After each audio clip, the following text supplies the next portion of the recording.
welcome to today's the Folke Institute live stream. We are so excited. I am your host, Selena Konmacki, along with my co-host, Anna Larson. We are your live stream co-host. We're going to guide the conversation. We are. So we love these Folke Institute live streams because they share not only what the Folke Institute is doing, but it's bringing really important conversations to you and your organization. It's about growth professionally and personally. It's about building stronger workplace teams. It's about having conversations on DEI initiatives and other topics that your organization really needs to be thinking about. So Dr. Carrie chooses the guests very, very intentionally. And this month, I'm really excited because August is Wellness Month. So not only are we going to have an amazing conversation, but we get to participate in a couple of hands-on, interactive kind of. Yes, I'm excited. This is the first time, and I'm just going to fair warn you, if we pass out from just pure relaxation, it might happen. Dr. Carrie is also coming from a place with a lot of ocean and sea, so she also might pass out because she's going to be in full relaxation mode. I'm excited. I'm excited for today. Let's share Dr. Carrie's bio. Unless you are just like hopping into Earth today for the first time and you don't know who this wonderful woman is, so let me put that up for. I'll go ahead and read Dr. Carrie, and you can read Denise's. So Dr. Carrie is a thought leader, researcher, educator, and trusted advisor in an organizational development, diversity, equity, and inclusion, or DEI, and coaching. She founded the Folke Institute in 2004 to further the impactful work she is doing and many other accolades and wonderful things that she's done. So we'll move on to Denise.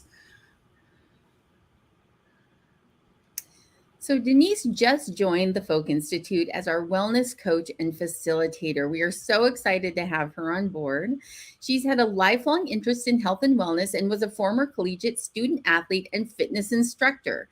Today, her love of the outdoors draws her frequently, where she finds joy in connecting with nature while hiking or riding wooded trails on her mountain bike in and around Eastern Pennsylvania. While her long-term career has been in healthcare communications and marketing, 15 years ago, she began studying Reiki and developed a deep love of the healing modality, so much so that she undertook advanced study. She was attuned in 2020 as a Reiki master, and more recently, she's pursued her passion and earned a holistic wellness coach certification through the International Association of Wellness Professionals. In addition to holistic wellness, she holds a deep interest in how intergenerational and personal trauma affects current mental, physical, and spiritual health. Like just her bio in general is to me going to be a great conversation, right? Because her interests and her studies are so unique and different and not something you talk about all that often in the workplace. So I'm excited to apply it for the people that are watching today. Yeah, I think it's great. And I will mention, Anna and I had a Reiki experience at the beginning of this year. Yes. Mm-hmm. And it was our first time, and it was actually really healing. So amazing. Okay, let's bring up our wonderful guest and the leader of our institute, Dr. Carrie. Here's Dr. Carrie and Denise. Hello. Hi, good morning. Good morning. Hi, everyone. Welcome.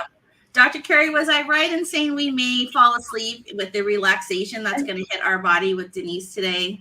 Well, the body may fall asleep, but what will happen, of course, is that we are so in tune mentally that the body can be so relaxed, almost as in sleep mode, and Denise can talk more about this.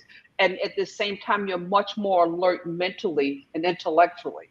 And so that's kind of like the goal that we strive for, particularly in the workplace when we are at a very stressful time at work for whatever reason, trying to meet deadlines. So yes, we're going to just chill. How's that? Let's say that. This sounds like the best live stream ever, in my opinion. Right. Denise, we are so excited to have you here today and to walk us through all of that and just to talk about wellness in general in the workplace. I think it's going to be fabulous. I am so happy to be here today. Yay. Well, Anna, why don't we bring up the first part of what we're going to do here, right? So I'm going to do that. guys gonna talk So about? every month with the Folke Institute, we always have a thought of the month. This goes out as a social media post, and then it's the first thing you'll see if you are part of our newsletter subscription. But that thought of the month is something that we bring as we wanted to provoke some conversation. We want it to be something that you think about. And this month, we chose this quote by Nick Candido that says, "Companies that change may survive, but companies that transform thrive.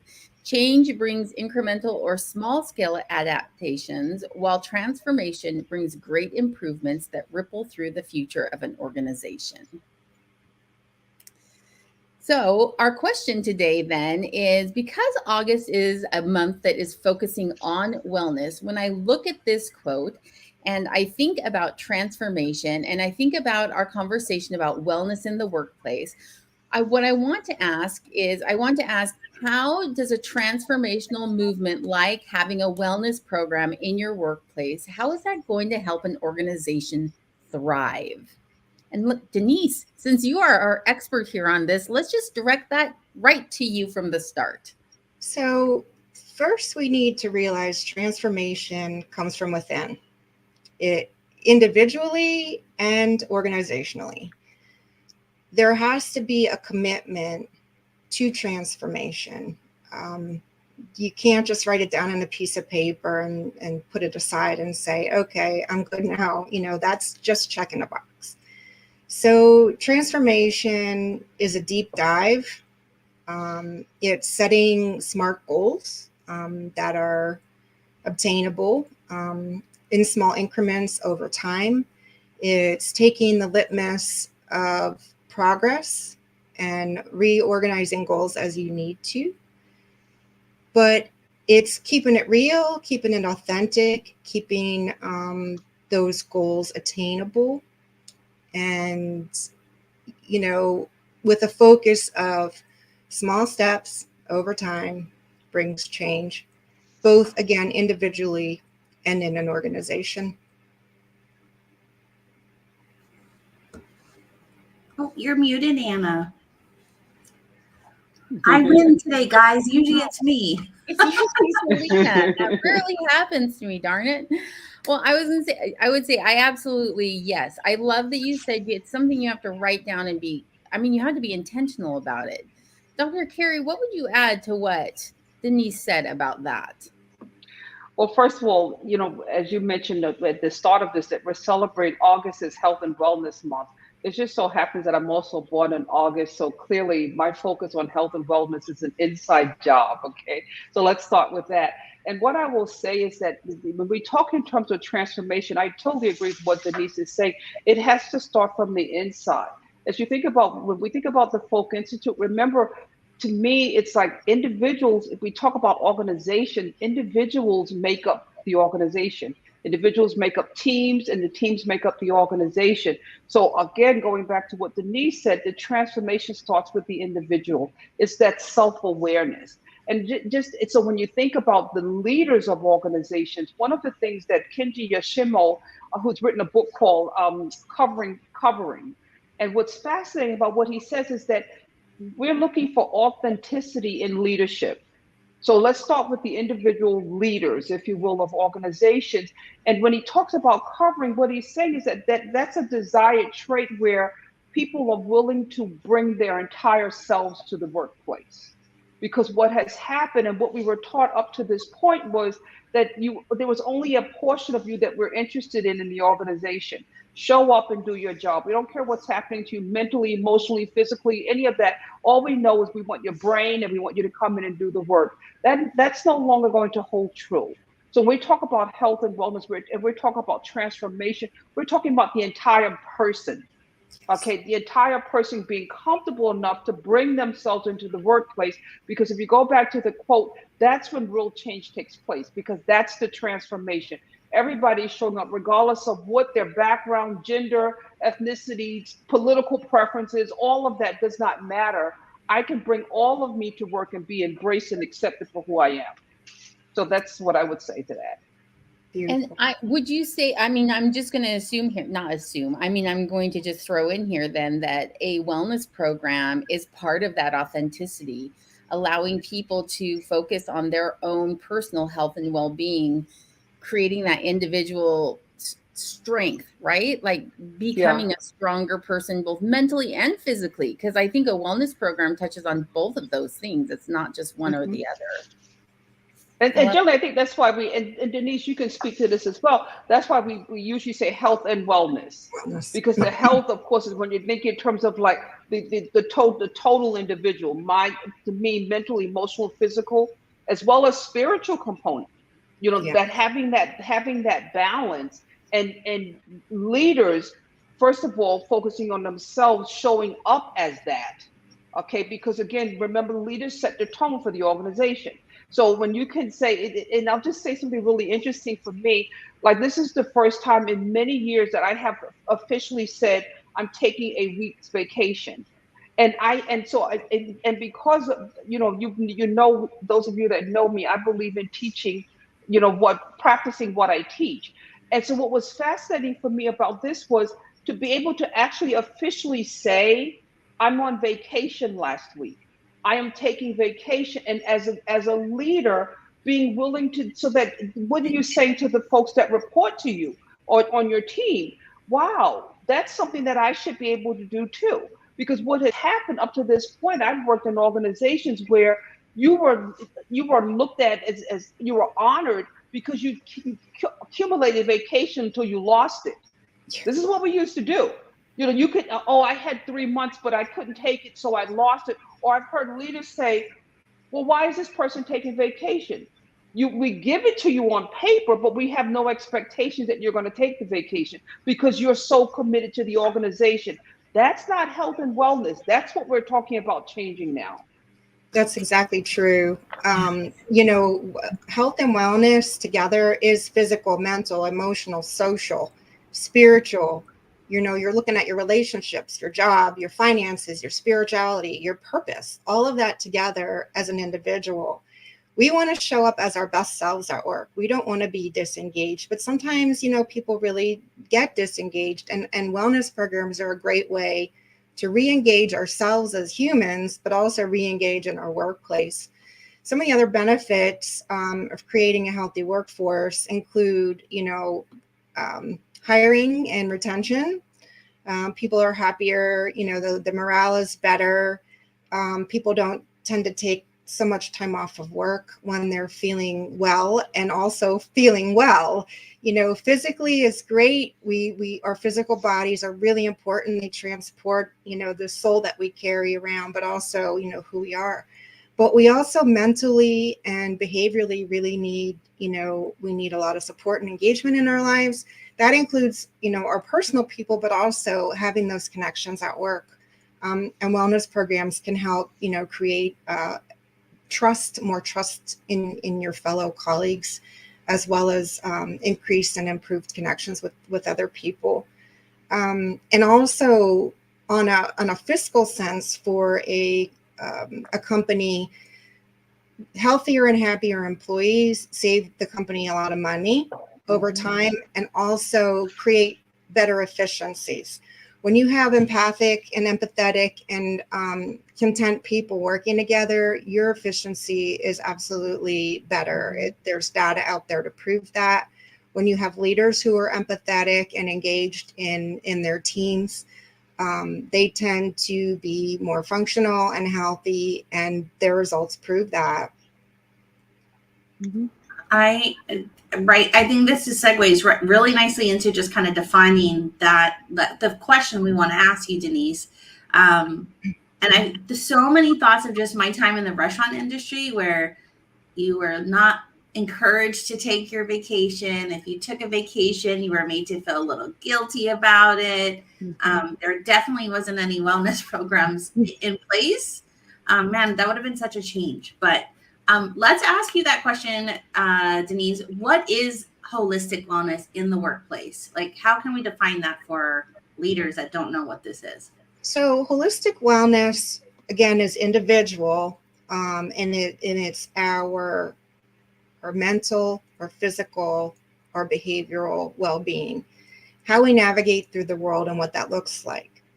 So if you take an individual and then you place them in an organization, we all come from different places. We all start at a different space, but we're expected to all work together. And sometimes there are things that happen at work that maybe we're not equipped to handle. So our own personal wellness helps us with resilience, helps us with creating boundaries that are appropriate for us. And when we can be in that healthy space, when we go to work, we are a much better, productive, healthier individual. So that if conflict arises, we can talk through it with our colleagues. But then if you think about the whole organization, you know, why should an organization offer wellness programs? Again, we transform from within, and with an employer or an organization, you know, to show true support of people's health and wellness, and modeling that behavior as Dr. Carrie, you know, referenced earlier, to model, you know, taking the vacation, to model, you know, at the end of the day, I'm going to be with my family, or I'm going to be exercising, or I won't be, unless it's an emergency, you know, I will be offline. So it is creating boundaries about the work that we're going to do, and that we're not necessarily accessible 24/7 to our work colleagues, because that frankly is not healthy. So it's working through those kinds of things and saying as an organization, like, what is appropriate for this person, this department, and this organization fully, and what does that look like for that person, that organization, and that department. I find it really interesting that it goes beyond just having an actual program. It's not just like, oh, we have a gym and here's your gym, and then we bring in a spin instructor once a week and you can do that exercise class, right? But it comes down to boundaries for communication and boundaries for you know, taking vacation, and having an expectation that you will take vacation, that it's not something you put off. Anyway, all those things, I just find it interesting that when you talk about that health and wellness, holistic wellness in the workplace, that the responsibility really does fall on the shoulders of that leadership to say, this is important, and we're going to enforce, I guess, those boundaries that need to be set so people do feel free to take that breath and move on, right? Absolutely. Happier employees means that, you know, we work, it's an exchange. We're paid for a certain number of hours or a certain service that we provide for an organization, right? We are not indentured servants. We are not there. We've worked way past that. And working through, you know, the pandemic and people working from home, it became painfully apparent that work-life balance is beyond important, right?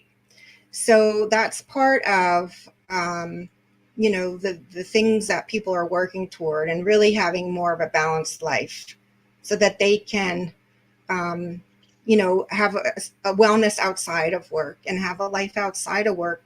Work should be and is part of what their life is, but not everything.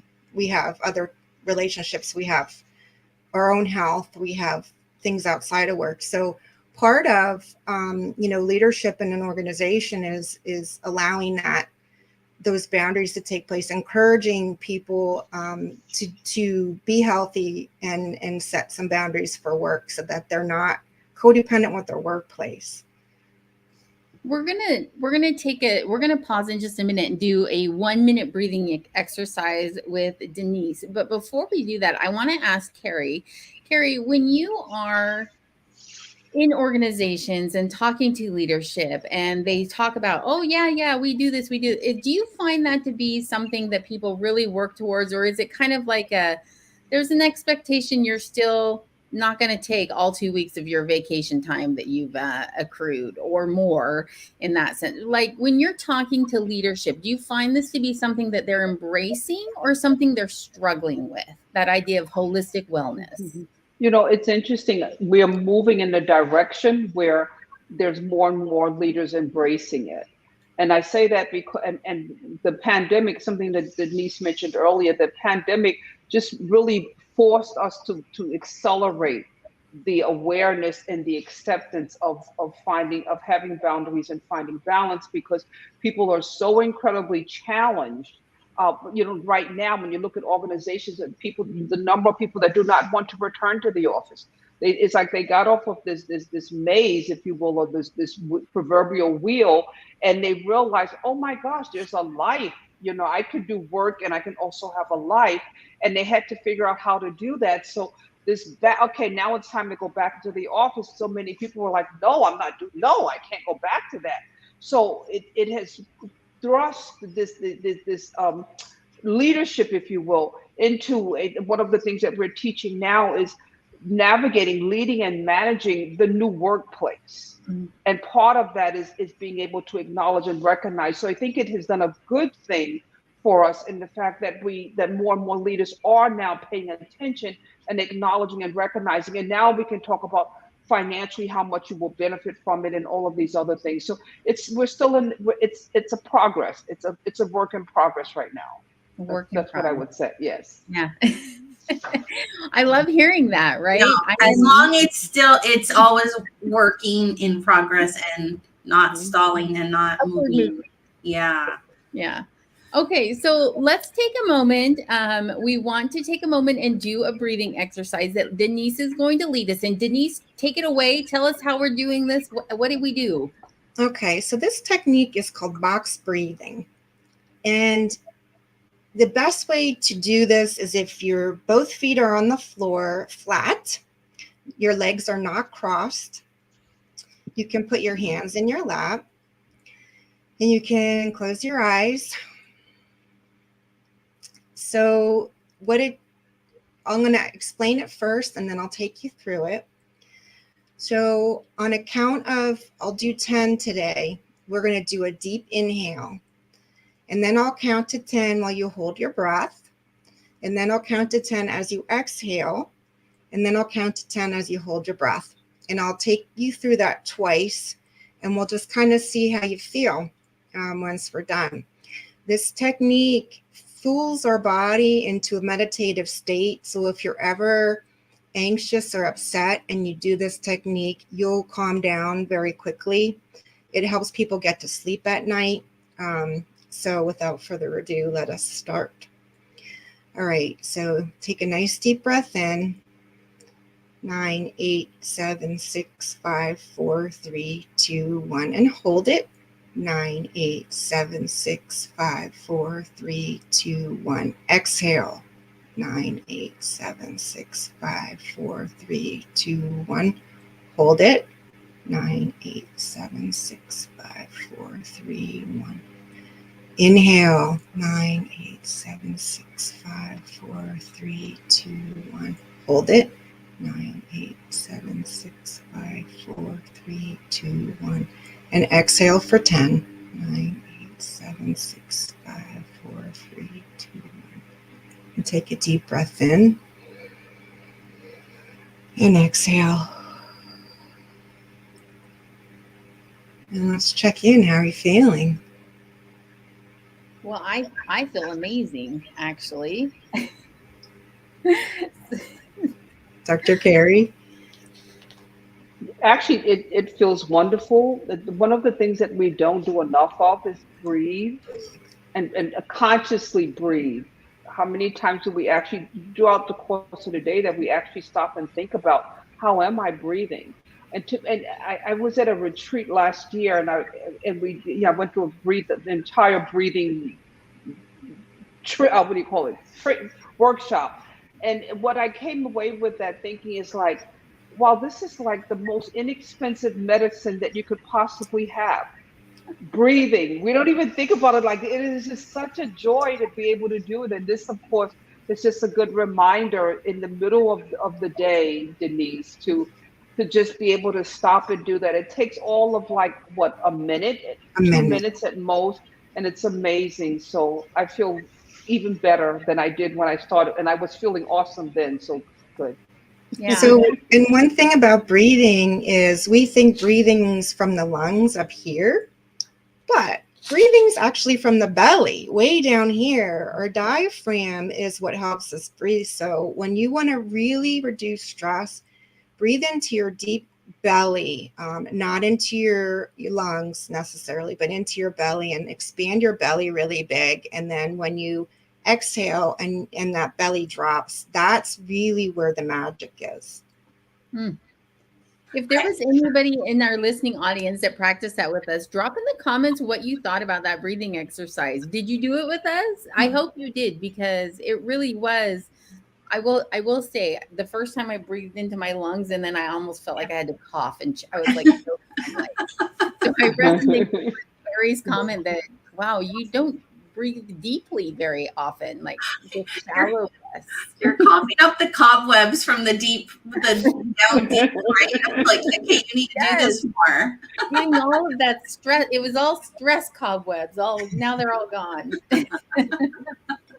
No, that was great. And I definitely, I pulled out just so I could I did mine with my eyes open just so I could keep an eye on things. But mine is you reminded me I needed to take a minute. And when you counted to 10, I thought, I don't think I can hold it that long, or I don't think I can breathe in that long, or I don't think I can breathe out that long.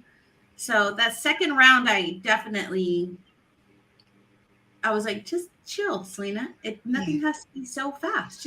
Yeah, I was gonna say, doesn't it feels like we have to do it quickly and then move on to the next thing. But that's the second reiteration was where I was able to slow down and like take the full 10 seconds. And I even was like, I could go to 15 if she went that long. So you can do it a number, more times than 2. You can do it 3, 4, or 5 times, where however long it takes you to really get in that groove. You may also shorten the time frame. So if your lung capacity is a little bit lower, maybe you do 4, maybe you do 7. It doesn't really matter. It's the focus on the breathing.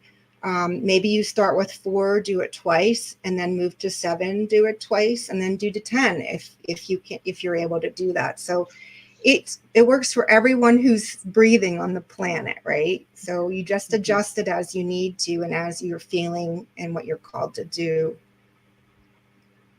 Thank you so much for that, Denise. So I know it feels weird to go straight from like relaxation breathing moment to jump back into another question, but we're going to go ahead and do that. My question for you now, it really has to do with social determinants. This is something that you would put on your intake form with this live stream.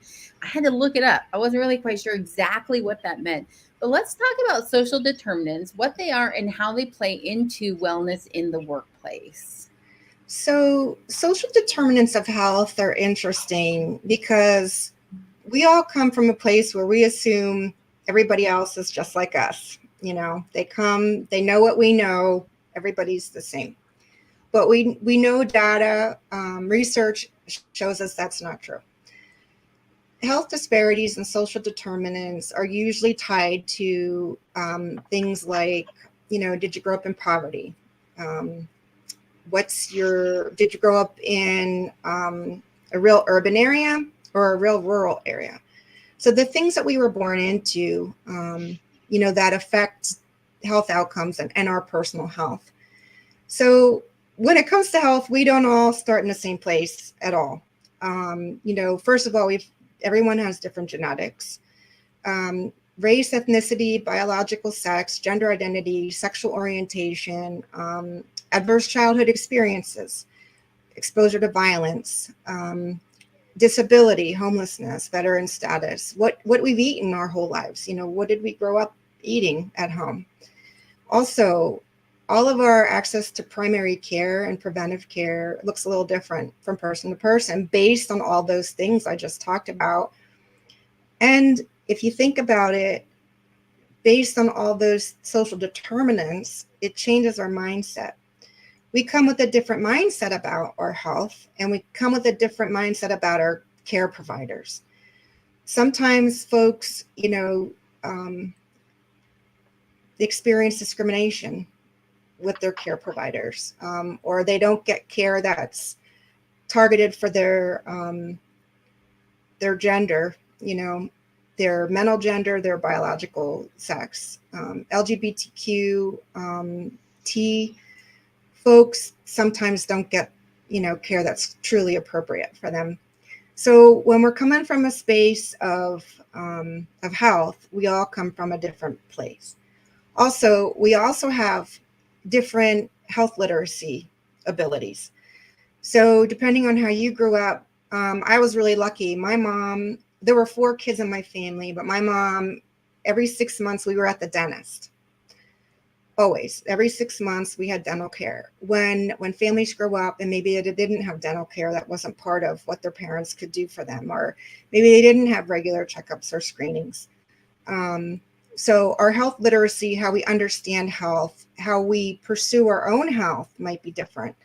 So when we think about offering a wellness program in an organization, we're making an assumption that everybody knows how to access those healthcare services, and that is not always the case. So, and sometimes people really do need help accessing care, and it's nice to have someone maybe on site in a company or at an insurance location that can help navigate folks who aren't necessarily trusting of the medical community and might need extra support.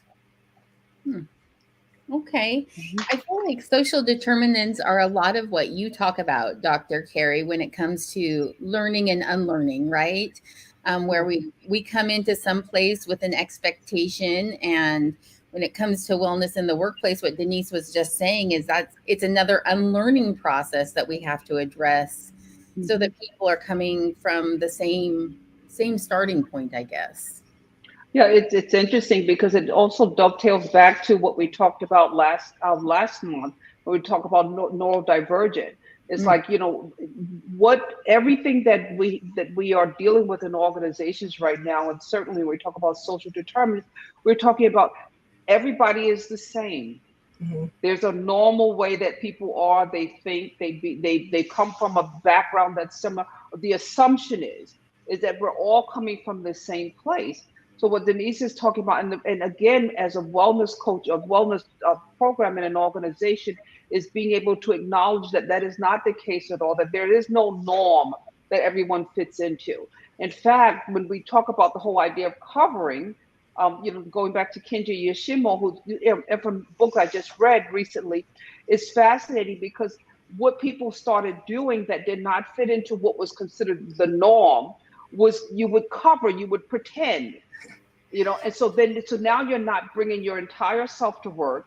There's no authenticity in that. But in order to survive in the organization, or even to move up in an organization, it became necessary to try to fit this norm, if you will, that no one fits into. Not even the people that's the proponents of it don't even fit into it. But they're telling everyone else that this is what you're supposed to be like. I mean, like, think about this, how ludicrous it really is. And now that we are expanding the definition of inclusiveness, expanding the definition of our tagline, teaching the process of unlearning to learn, and letting everyone know that, there is no ideal norm that you should be fitting into. And let's just kind of like relax and create who you are. And for leaders, what we're saying is to create the organization that's now and of the future will be one where it is transformational. People are showing up. Inclusion is about everyone being able to show up and being accepted and respected for who they are and what they bring to the table. So all of these other terms, social determinants and whatnot, we know it's like nobody fits that box. That's an illusion. Yeah. I hear you saying all this, and the first question that pops in my head is, how in the heck am I supposed to do that? Meet every person on their own individual level. And that's where it's so important to have a trusted advisor like the Folke Institute, right? Someone who, from an outside perspective, can come in and help support those growth goals, those organizational goals, those change and transformational goals that really do meet the needs of their employees and an ever-changing workforce. So if one employee leaves, it's not like you have to completely restructure the program. You already have in place all of those areas of need, I guess. Yeah. Yeah. would you say, Dr. Carrie, right? Like, I like at least identifying the fact that you have to start somewhere, and that you know that there is not just one path, so you can help your team get to that finish line every time for a wellness program. You know what I mean? Like, Mhm. would that be, that's fair to say, right? To say, hey, leaders, like, acknowledge that there is not just one, like, that there's. Well, yes. Well, the acknowledgement hopefully is already started because you're recognizing that DEI, diversity, equity, inclusion, is about creating an inclusive environment where people feel safe, psychological safety, that they feel a sense of belonging. So you're already on the path, hopefully, of recognizing that there is no one box of one size fit all. So we start with that, and then we start enhancing the programs from there. And having a wellness program also just takes it a step further, because then a person like Denise can come in and explain to them what social determinants are, and the fact that those are really fictitious and everybody does not fit into that. We can't, well, oh, here comes Carrie, who's of African American descent, and so therefore she must be X. She must eat this way. She must do this. She clearly must have high blood pressure. We have to stop that. You know what I mean? Like, and I can assure you, and I'm saying this almost in jest, but this is what happens. Based on my age, my race, my and gender. Is like when I walk into a doctor's office, the traditional one, there is they've already decided who I am, and I'm like, no, that's not who I am. Now I have to educate you on who I am so that you can help me. Everyone's unable to do that. So that's why we have coaches, and we have people that are certified to help people understand how to expand, how to unlearn, right, Denise? Exactly. How to unlearn so that they can learn how to interact, because otherwise it can be overwhelming. You've been taught your entire life, here's the box, study the box, make sure everybody fits into the box. And now we're going, no, let's get rid of the box. And it's also to look at our own limiting beliefs, as people, because every single one of us has had something said to us that we, as little people, internalized and thought, this is true about me. Whether it's, you'll never amount to anything, or this, that, and the other thing. So when we have our own limiting beliefs and go into it, we don't always know we can make great changes internally and with ourselves. And sometimes it takes somebody else to say, when did you think that about yourself? And take that as we're unlearning our limiting beliefs, to take that to our organization and have the organization look at the limiting beliefs that organization has. What does that look like? Like, again, Carrie said, everybody who walks in and looks a certain way is a certain way. Well, we know that's not the case. We have, there's a million sets of data out there that says that that's not the case. So it's now time to think like, all right, so if the organization has certain beliefs with, implicit biases, how we can move through those, how we can move through seeing people as individuals who show up, we're trying to do a great job, we all want to be healthy, and what can we do individually and as a group and in this big organization or a small organization to make some transformative changes over time, and what that looks like. Mm-hmm. I love that. I mean, this goes so much deeper, again, than just that spin class they're bringing in on Wednesday morning. So, and those are great. Exercise is great. Nutrition is great. But not everybody thinks they need different nutrition. But we can all probably eat healthier. We can all probably find an exercise that works for our body and our constitution, and what that, discover what that looks like. So one of the things that organizations can do is offer a myriad of things that work for us. I'm throwing the question up, Denise, because we're right there. Yeah, we're right there. Beautiful segue. Yeah. So first, the first thing you have to have is leadership that buys into it, that supports the program, that believes in it, that are modeling it, the behaviors, and modeling and sharing with their teams. Like, we really want you to be healthy. We really want you to live your best life in a healthy way, not just physically, but mentally, spiritually, all of it. all of it, every aspect of our lives.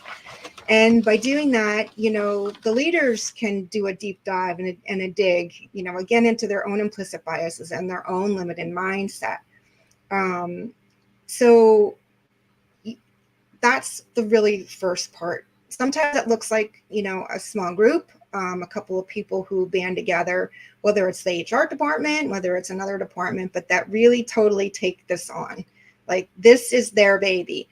They spend time going around, visiting the employees, asking what they want, what they need, where they're struggling, and make sure they communicate all about the program, so that this is like part of the culture. This is the part of the organizational culture where, wellness is really important, that, the insurances that are offer behavioral health, and not just like 5 sessions for somebody in a crisis, but literally like long-term help. Short-term is great in a crisis, but, when you're with someone who's really trying to make changes for themselves, and they want to do like, regular counseling over a couple of years, we don't always have that option in our insurances, where employers offer that. Maybe do, medical benefits where complementary therapy and holistic, therapies like Reiki and massage and acupuncture, chiropractics are covered. A lot of times people have to pay for that out of pocket, and that gets expensive. So that eliminates people who don't earn a lot of money to be able to have those services. Those are some key things that came to mind, and really having a lot of programs that stress prevention, stress, regular screenings and preventive health things. And then think about bringing in people who can teach people about mindfulness practices. What does that look like? Making sure people get their breaks, making sure people take their lunch away from their desk. Taking those breaks to rejuvenate is really important. And as someone who worked in corporate, there were absolutely times I would encourage my staff, you've got to go take a break. But I'd be sitting there eating some kind of, bar, and not holistically modeling that behavior. So it's really, while again, it goes back to the individual, it is also this modeling, this, adopting of this mindset, and these mindset changes, and knowing that, people have different reasons why they resist certain wellness things. Some people don't want to give up their cigarettes. Some people, that's part of who their identity is. They've smoked for 30 years. I don't know who they look like without smoking. So they would need extra support to get through that kind of thing. And for employees to offer those kinds of programs would really be helpful for people, again, in different spaces where they're coming from. One of the things that jumped out at me when you were talking about that is that you were saying, they need to go take this break. We need to remind them, walk away from your desk. And in my head, I was also thinking that requires your organization to also have a comfortable space where people can go. Because if it's just to walk away down the hallway and stand in the hallway and look around at each other, or at the water cooler, or the 3 really hard plastic chairs in the kitchen around, the tiny Formica table, that's not really like an environment that's releasing stress or offering that respite that you're talking about too.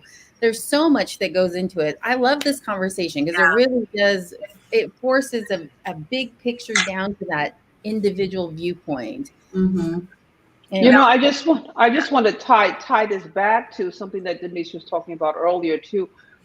When you think into, oftentimes listening to what she's saying that organizations can do, we think like, wow, that costs money.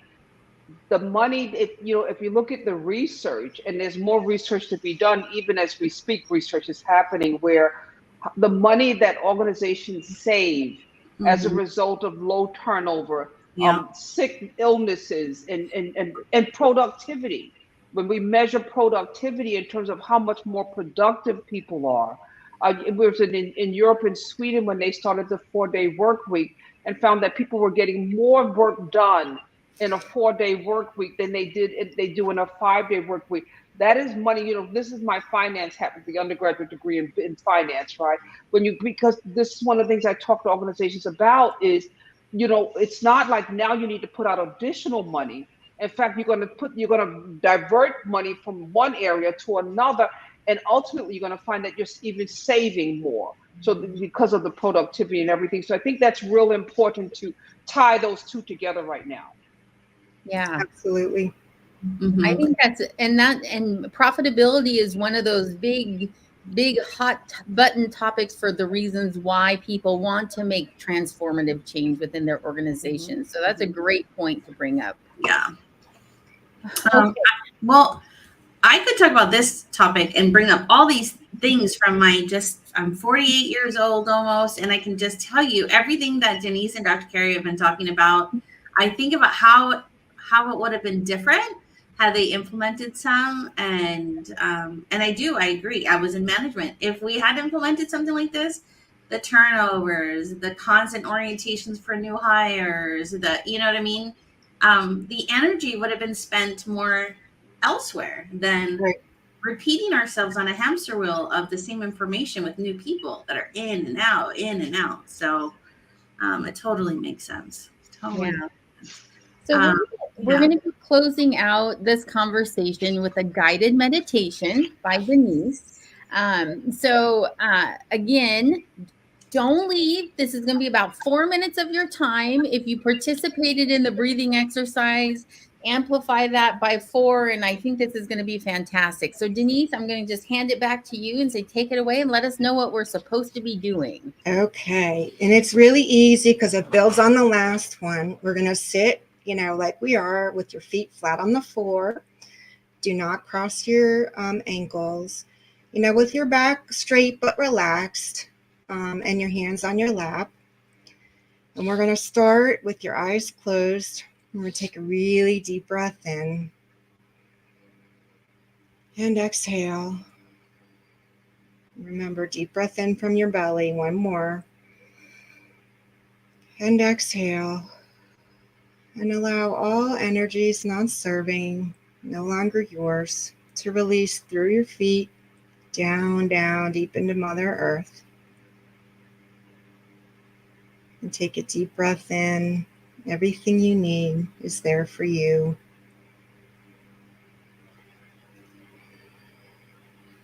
Take one more deep breath. Now imagine your body is the trunk of a tree, and under your feet are roots.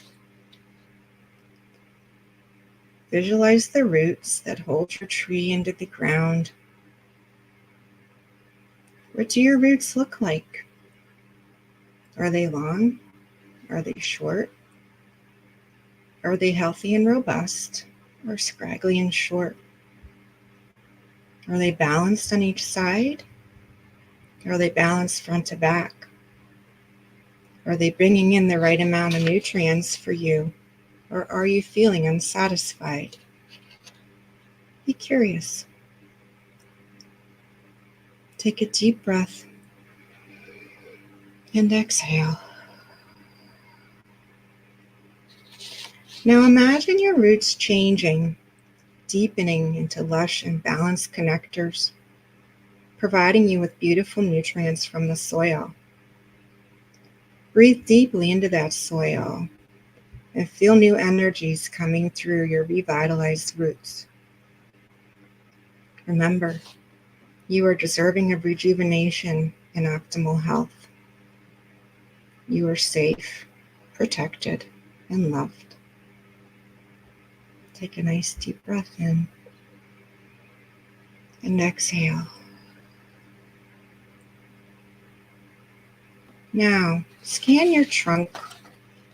Feel the energy from the soil in your feet, into your ankles and shins, up your thighs, to your hips and your core. Imagine if this energy is shining gold and silver and infusing your whole physical form. Breathe. Breathe more energy into your chest, your shoulders, your neck, and your head. And breathe. And exhale.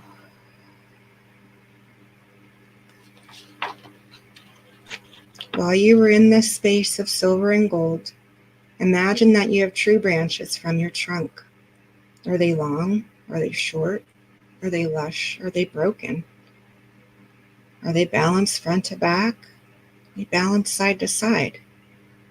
Do they have many leaves or needles or no leaves at all? Are they capturing water, air, and sunlight in the right amounts for your best health? Be curious without judgment and breathe and exhale. Now imagine your branches lifting and reaching and morphing into the healthiest versions of themselves. Imagine sunlight, air, and water optimally infusing your leaves, needles, and branches. Breathe in what that feels like. Sunlight, air, and water infusing your trunk from your head down to your shoulders, chest, and your belly, your hips and your legs, and finally to your feet. And take a deep breath in and exhale. Your tree is now you, with strong roots and branches to help you reach your best health and well-being. Your roots and branches are strong for connecting you with yourself and with others. And breathe. Thank Mother Earth, and most of all, thank yourself for allowing you to receive the gift of energy healing and peace today. One last breath in and release. And whenever you are ready, gently open your eyes and come back into your room.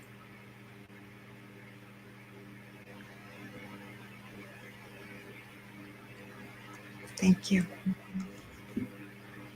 How you feeling? Let's check in. Carrie, do you want to start? Yes, actually, that was beautiful. That was a beautiful meditation. Thank you so much. Guided meditations are so helpful, and if we can allow ourselves to follow, listen to the words, and actually follow, there is freedom, and there's peace, and there's healing in that. So thank you very much. I received and absorbed all of it. Yes. It was so nice. Again, if anyone from our listening audience participated in that guided meditation, we would love for you to drop in the comments like what that did for you. I know in my sense, like I was a mighty oak, it was, and in my head I was thinking, I wonder if there's some symbolic something to the type of tree, or the, like you were talking about, the deepness of the roots, and it's not just comforting and energizing, but also thought-provoking, which I really appreciate. And so one thing you can think about is whenever you're feeling a little unbalanced, you go, imagine your roots all balanced and pulling in beautiful nutrients, and imagine your branches all spread out and pulling in nutrients, and then breathe in that trunk space. So this is not just a one-time thing. You can do this on your own after you do your box breathing to really reground and calm. You can do this before bedtime. You can do this as you take a break at work, with your morning coffee, whatever that looks like for you. It's interesting because part of even what Denise was doing in terms of setting it up, like making sure that you have both feet on the ground, and your legs are not crossed, because if you think about it from the standpoint of when we are out of balance, okay, when we are stressed and pulled in numerous directions, we're not grounded. And there's something, I had a conversation with someone of when there's the type of camper that they have, those metal ones, they have a leveler in them. And she was explaining to me how with the leveler, if you don't have it, if it's not balanced, nothing will work in the trailer. Like you won't have water, you won't have anything. It's the same thing with us. We don't seem to realize when we're out of balance, some things are just not going to work. And oftentimes, instead of getting back in balance, we decide that we get further out of balance. Yeah. So and when you think about a tree, and particularly an oak tree is grounded, and that no matter the wind and waves can come and it will sway from side to side. It is never uprooted. Remember that. That's the oak tree. Yeah. So when we're grounded like that oak tree, then it's just like we have to be flexible, otherwise we break. We have to be able to sway from side to side. At the same time, what we want to do is we want to be mindful of when we're out of balance, like the leveler. In fact, I even use leveler in some of my training when I'm talking about this. Like, what is it that you have to do to be in balance, and recognizing when you are out of balance and things are not working the way it should for you.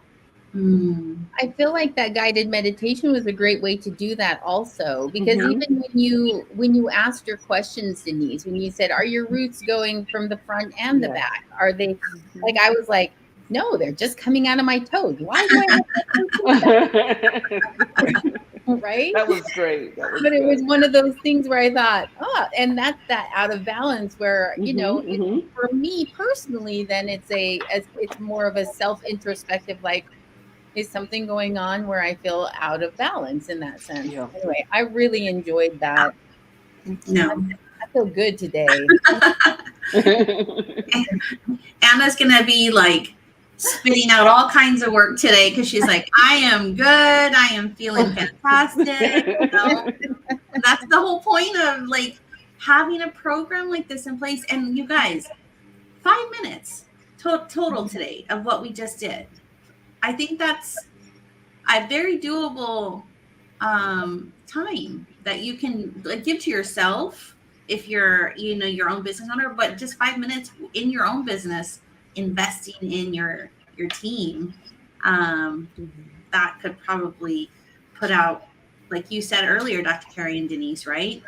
The quality of work and the productivity in the workplace will change when you invest like that. Can you imagine just investing 5 minutes of time? Yeah. Speaking of investments, companies can invest in technologies that help their employees, and employees, as long as you have a smartphone, you can download some apps that actually have guided meditations and, music. And there are so many resources for us now. It's about making the time. It's about making the time. We're worth the investment in ourselves.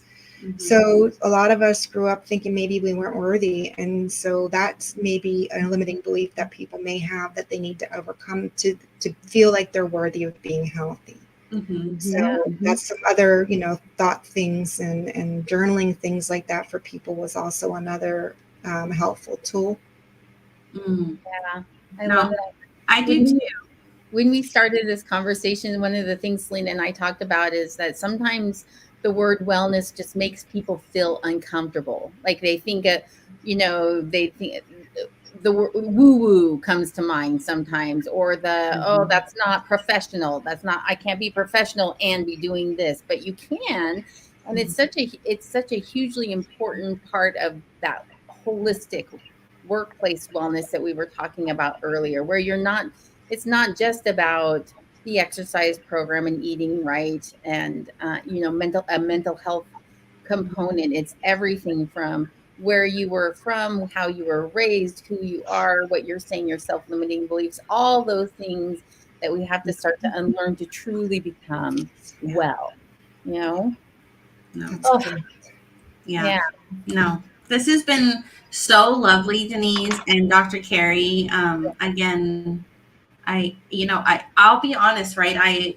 Real quickly, I didn't have a certain tree, but I started doing the roots. And then at some point I got so relaxed, Denise, all of a sudden I was in a field with you, just like enjoying the sun and going through like long, like weeds. And we were just like, and I was like, what are you doing? You're supposed to be a tree. And, but I was relaxed. It was interesting where my mind went, but I was really relaxed. That's also the interesting part of everything I do. We're so individual. We're so individual.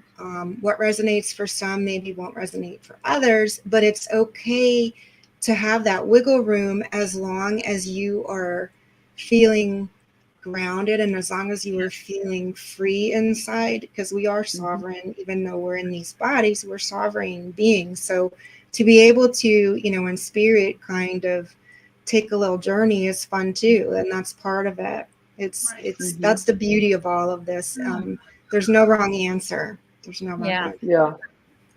I love it. Okay, I know we are going over our hour, so we'll wrap some things up here. I'm going to just bring up Denise's slide real fast where we can find, and then we're going to just do a quick final thought with Dr. Carrie. Hold on, let me. I'm so relaxed. I can't even. I don't know how to do the controls here. Denise, let everybody know where they can kind of follow up with you or learn more about you. So my email is denise@thefolkeinstitute.com. My LinkedIn link is right there. You find me under Denise E. Rader. And you can also find me at the folkeinstitute.com webpage under the contact us section. So I look forward to hearing from everyone, and I hope that you enjoyed our dive into mindfulness today, as well as talking about what employee wellness looks like with mindful practice is a part of that overall piece. Yeah.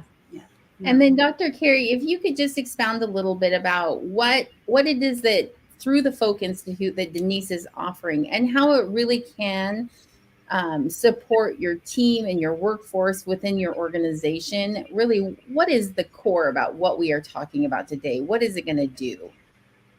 Well, you know, it's interesting right now. There's some organizations, many organizations, various sizes, doesn't matter, or the industry going through a lot of change, and we know that change is inevitable. There's no, everything is about change, and now we see what's happening, and it has accelerated. So you have people that are very stressed out, not sure what's going on. People are downsizing,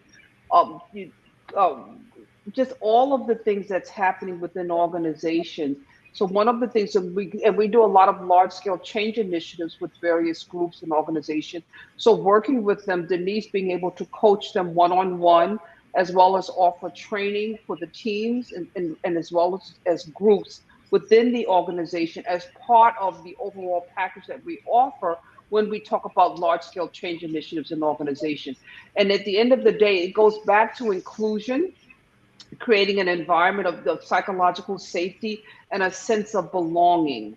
And so our ability to bring that, as I said, through the individual coaching with Denise, or as a standalone workshop, or workshop as part of a complete package that we might be offering an organization that's going through a large scale change initiative right now, and people are incredibly stressed out. And I can assure you that we have several organizations that we're currently working with that are experiencing that.